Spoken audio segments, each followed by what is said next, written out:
Hello అండి. కథా ప్రేమికులందరికీ మీ లక్ష్మీ శ్రీనివాస్ నమస్సుమాంజలి. Lakshmi Srinivas the story teller కథా కాలక్షేపానికి అందరికీ స్వాగతం, సుస్వాగతం.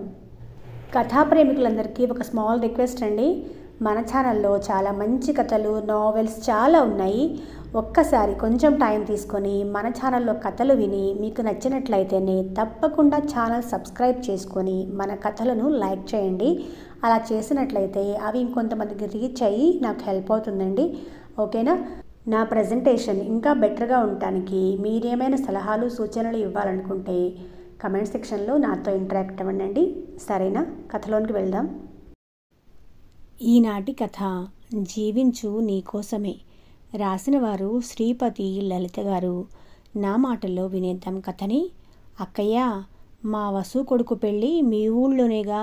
నేను 2 రోజుల ముందు నీ దగ్గరికి వస్తాను. ఎన్నాళ్ళయిందో నీ దగ్గర 2 రోజులుండి, ఉత్సాహంగా చెప్తున్న శశితో. అవును కదా, మీ వసు కార్డు వేసి ఫోన్ చేసి చెప్పింది. మరి మీ ఆయనో అడిగింది శశి యొక్క ఉష. ఆయన పెళ్లి వాళ్ళతో వస్తారు. పెళ్ళయ్యాక ఉండటం నాకు అవ్వదు.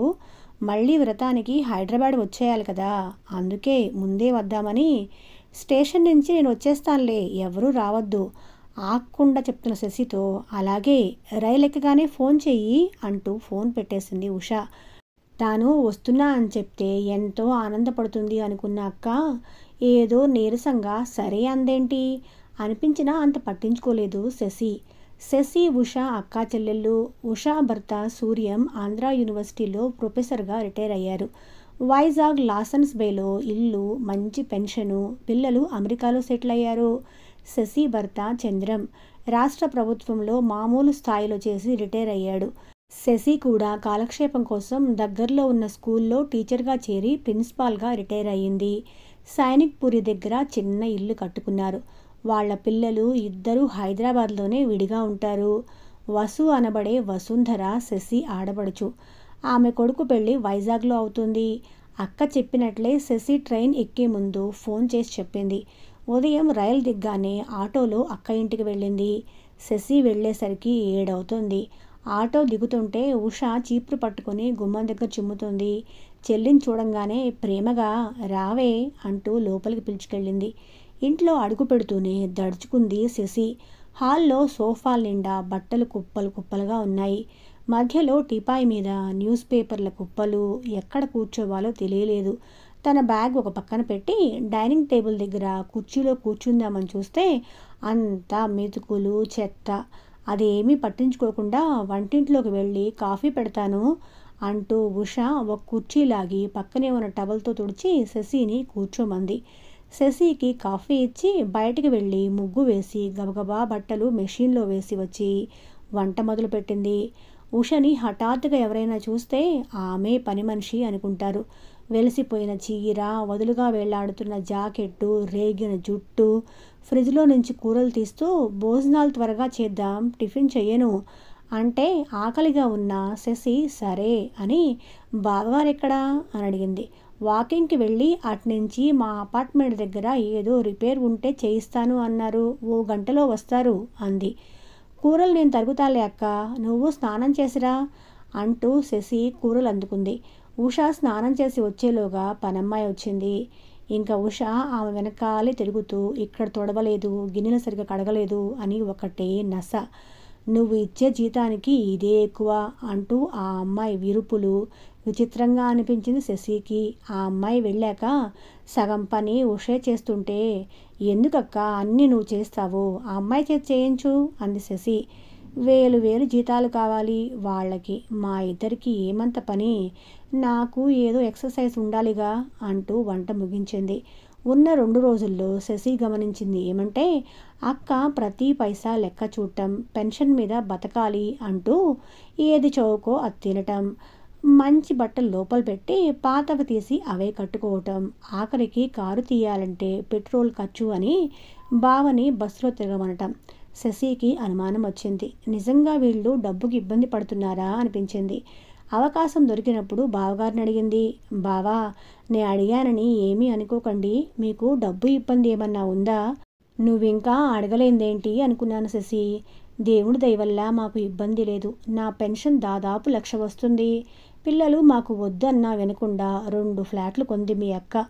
దాని అద్దెలు 50,000 వస్తాయి. కానీ డబ్బు ఖర్చు పెట్టే దగ్గర ముందు ఇంకా అవసరం ఉంది అంటూ ఒక్క రూపాయి కూడా ఖర్చు పెట్టనివ్వదు. ఇష్టమైనవి తింటూ హాయిగా కావలసిన చోట్లకు తిరుగుతూ జీవితాన్ని ఎంజాయ్ చేద్దామంటే వినదు. ఇంట్లో వంట మనిషిని, డ్రైవర్ని పెట్టుకునే స్తోమత ఉంది. కానీ నన్ను బస్సులో తిరగమంటుంది. అన్ని పనులు తను చేయలేక చేస్తూ బాధపడుతుంది. ఏం చేయాలో తెలియటం లేదు. బాధ వెళ్ళబుచ్చుకున్నాడు ఆయన. పెళ్లి హడావుడయ్యాక శశి 2-3 సార్లు అక్కకి ఫోన్ చేసి వాళ్ళింటికి ఆహ్వానించింది. ఉషకు కూడా ఇంట్లో చేసుకొని విసుగొచ్చేసింది. పైగా సూర్యం కూడా ఎక్కడికి వెళ్ళక చాలా రోజులైంది, వెళ్దాం అనటంతో ఇద్దరు హైదరాబాద్ వచ్చేశారు. స్టేషన్లో శశి భర్త చంద్రం వీళ్ళ కోసం ప్లాట్ఫామ్ మీద వేచి చూస్తున్నాడు. వీళ్ళు రైలు దిగ్గానే, రండి, వెల్కమ్ టు హైదరాబాద్, మీ చెల్లెలు మీకోసం ఇంట్లో ఎదురు చూస్తుంది అని ఆహ్వానిస్తుంటే వీళ్ళ సామాను చంద్రం పక్కన అతను పట్టుకున్నాడు. ఉష ఆ చూసి అయ్యో మన సామాను అంటూ కంగారు పడుతుంటే చంద్రం నవ్వుతూ మనవాడే వదిన, సాయి మన డ్రైవర్ అన్నాడు. డ్రైవరే అంటూ నోరు వెళ్ళబెట్టింది ఉష. కారు ఇంటి ముందు ఆగాక అందరూ దిగారు. కాలనీ అంతా చెట్లు, విశాలమైన రోడ్లు, నీట్గా ఉంది. శశి చంద్రంల ఇల్లు చిన్నదైనా చూడముచ్చటగా ఉంది. మేము మీ పిల్లల పెళ్ళిళ్ళకి వచ్చాం. ఇల్లు కొత్తగా ఉంది, ఏమైనా మార్పులు చేశారా అన్న సూర్యంతో. ఏమీ లేదన్నగారు, కాస్త రెగ్యులర్గా రిపేర్లు చేయించటం, 5 ఏళ్లకు ఒకసారి రంగులు వేయించటం అంతే అన్నాడు చంద్రం. తమ ఇంటికి రంగులెప్పుడేయించాం అని ఉష ఆలోచిస్తే 15 ఏళ్ళు అయింది. రిపేర్లు చేయించి కూడా చాలా కాలం అని గుర్తుకు వచ్చింది. అందుకే ఇల్లు పెచ్చులు ఊడిపోయి పాతగా ఉంది అనుకుంది. ఇంటి లోపలికి అడుగు పెడుతుంటే హాయిగా అనిపించింది. తక్కువ సామానున్నా అన్నీ శుభ్రంగా సర్దున్నాయి. సోఫాలు, వాటి మీద కుషన్లు, కిటికీలకి తెల్లటి కర్టన్లు వేసి ఎక్కడ బూజు దుమ్ము లేకుండా నీట్గా ఉంది. సాయి సామాన్లు తీసుకొచ్చి ఒక బెడ్రూమ్లో పెట్టాడు. డైనింగ్ టేబుల్ మీద ప్లేట్లు, గ్లాసులు అమర్చి ఉన్నాయి. మధ్యలో ఒక చిన్న వాజ్లో ఇంట్లో పూసిన తెల్ల ఎర్ర గన్నేరు పెట్టి ఉన్నాయి. ఇంట్లోంచి మంచి అగరబత్తి పరిమళం వస్తుంది. ప్రయాణం బాగా జరిగిందా అంటూ పలకరించిన శశిని చూసి ఉషకి సిగ్గేసింది. అప్పటికే స్నానం చేసి ఇస్త్రీ చేసిన నూలు చీర కట్టుకుంది. తల శుభ్రంగా దువ్వుకొని చిన్న క్లిప్ పెట్టుకుంది. పూజ కూడా అయినట్లు ముఖాన బొట్టు, కింద చిన్న కుంకుమ బొట్టు ఉంది. ఉషకి తాను శశి వచ్చినప్పుడు ఎలా ఉందో గుర్తొచ్చి సిగ్గేసింది. అక్క, ఫ్రెష్ అయ్యి రండి, టిఫిన్ రెడీగా ఉంది అంది. ఏకంగా స్నానం చేస్తాను అని అంటే బాత్రూమ్ చూపించింది. లోపల శుభ్రమైన టవలు, కొత్త సబ్బు, కొత్త టూత్ బ్రష్, పేస్టు, చిన్న నాప్కిన్ అన్నీ ఉన్నాయి. బాత్రూమ్ కూడా మంచి ఫ్రెషనర్ వాసన వస్తూ మెరుస్తోంది. ఉషా, సూర్యం స్నానం చేసి తయారై వచ్చేసరికి టేబుల్ మీద టిఫిన్లు పెట్టి ఉంచారు. ప్రయాణం చేసి వచ్చారేమో, ఇద్దరికీ ఆకలిగా ఉంది. శశి, చంద్రం కూడా కూర్చున్నారు. అందరూ కూర్చోగానే ఒక ఆమె 35-40 ఏళ్ల మధ్యలో ఉంటుంది. ఇడ్లీ, వడ, చట్నీ, సాంబార్ అన్ని ప్లేట్లల్లో గిన్నెల్లో సర్ది పెట్టింది. చూస్తే పనమ్మాయిలాగా లేదు. ఎవరి ఈ అమ్మాయి అని అడగటానికి సంశయించి, ఇంత పొద్దున్న హోటల్ నుంచి తెప్పించావా శశి ఆశ్చర్యంగా అడిగింది ఉష. హోటలా? నా చెలికెత్త సువర్ణ ఉండగా హోటల్ ఎందుకు దండగా సినీ ఫక్కీలో అంది శశి. అందరూ నవ్వేశారు. టిఫిన్ తిని లేచేలోగా అందరికీ కాఫీ తీసుకుని వచ్చింది సువర్ణ. వీళ్ళు కాఫీ తీసుకొని సోఫాలో కూర్చొని కబుర్లు చెప్పుకుంటూ ఉంటే సువర్ణ బల్ల అంతా సర్దేసింది. ఈలోగా సాయి కూడా వస్తే వాళ్ళిద్దరూ టిఫిన్ తిన్నాక సువర్ణ వంటింట్లోకి వెళ్ళిపోయింది. సాయి వచ్చి, సార్ వెళ్ళనా అడిగాడు. చంద్రం శశి వంక చూసి, వెళ్ళు సాయి, ఇవాళ ఇంక అవసరం లేదు, మేము రెస్ట్ తీసుకుంటాం అన్నాడు. అతను సువర్ణతో చెప్పి వెళ్తుంటే ప్రశ్నార్థకంగా చూస్తున్న అక్కతో, సాయి సువర్ణ భర్త, అతను ఆటో నడుపుతాడు, మాకు కావాలంటే కార్ డ్రైవింగ్కి వస్తాడు అంది. సువర్ణ కూడా త్వరగా అన్ని పనులు చేసేసి వండిన వంట అంతా కంచాలు, గ్లాసులతో సహా బల్ల మీద పెట్టి, అమ్మా వెళ్తాను, సాయంత్రం త్వరగా వస్తాను అంటూ వెళ్ళిపోయింది. అన్ని పనులు ఆ అమ్మాయి చేస్తే నువ్వేం చేస్తావు నవ్వుతూ అడిగిన అక్కతో, 30 ఏళ్ళు ఇంట్లో పని, స్కూల్ పిల్లల పని చేసి అలసిపోయానక్క, ఉద్యోగ విరమణ అంటే పూర్తిగా రిటైర్మెంట్, నాకు నచ్చిన సినిమాలు చూస్తాను, పుస్తకాలు చదువుతాను, ఫ్రెండ్స్తో మాట్లాడతాను, నాకు నచ్చినట్లుగా ఉంటా. మరి సువర్ణ అంత చేస్తోందిగా, జీతం ఎక్కువ ఇస్తావా అన్న ప్రశ్నకి చంద్రం సమాధానం చెప్పాడు. సాయి, సువర్ణలకి 2 పిల్లలు.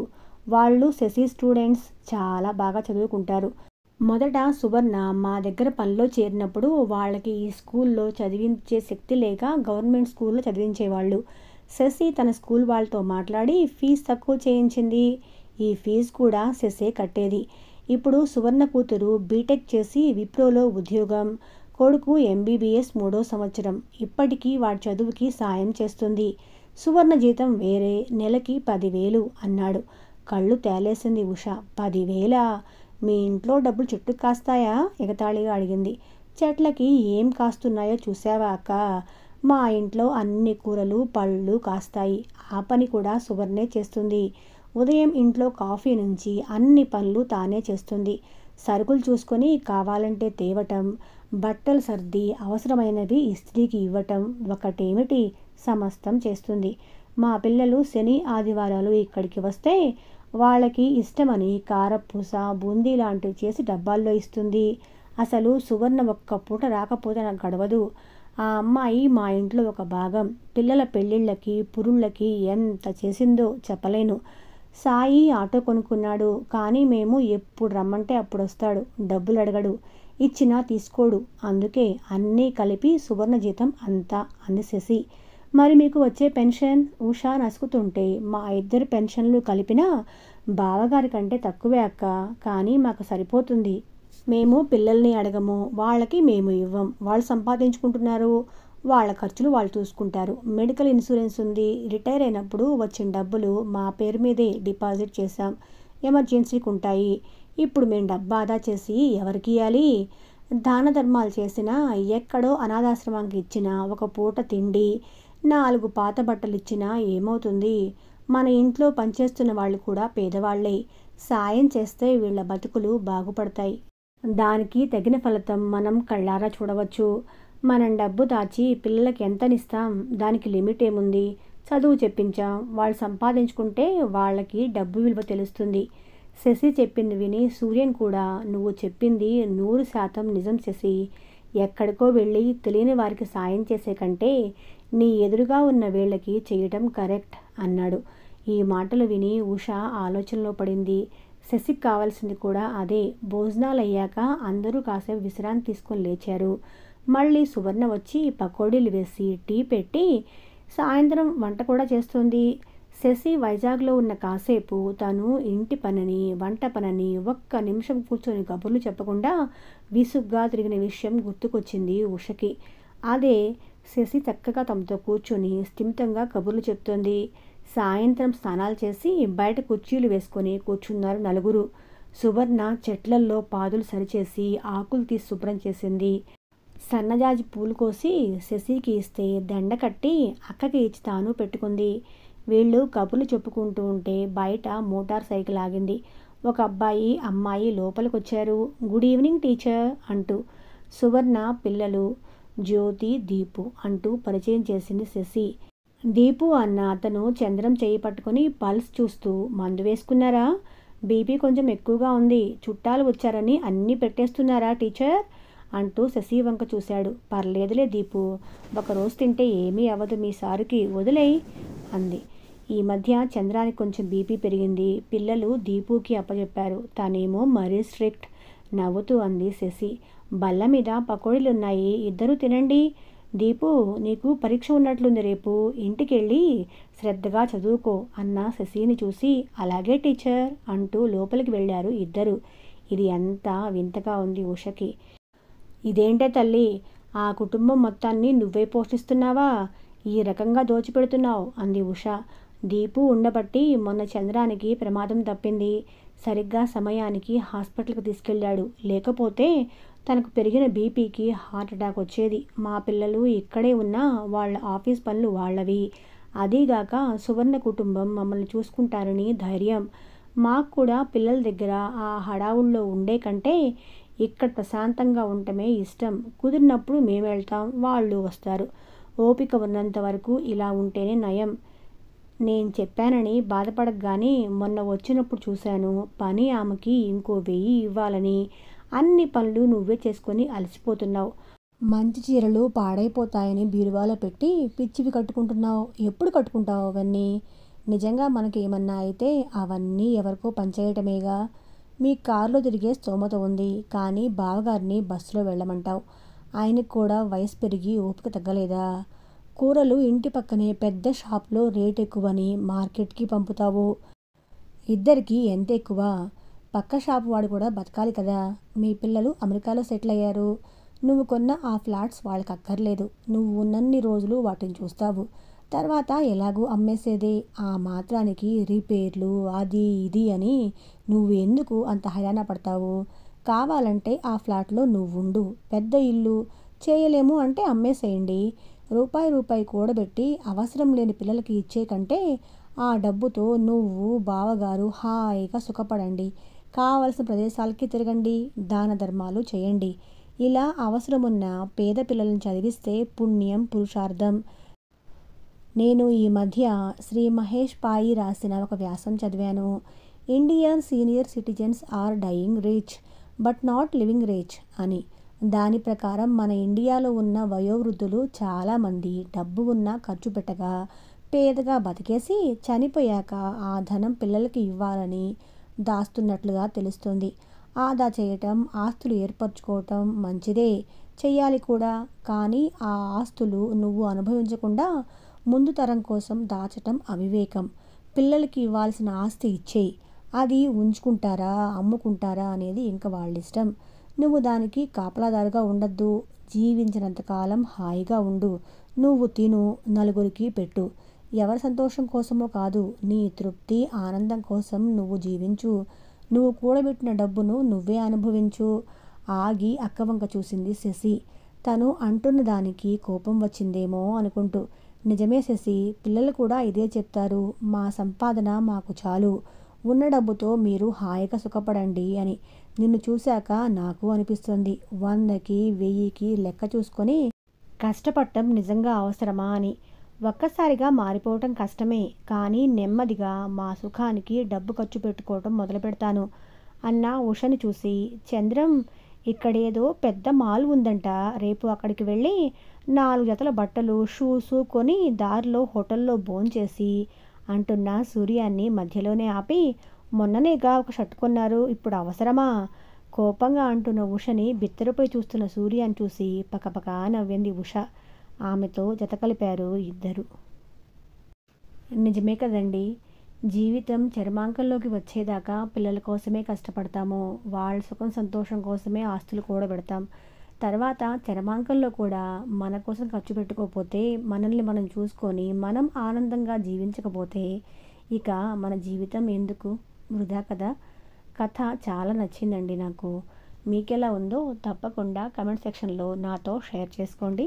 సరేనా? ఇక ఉంటాను.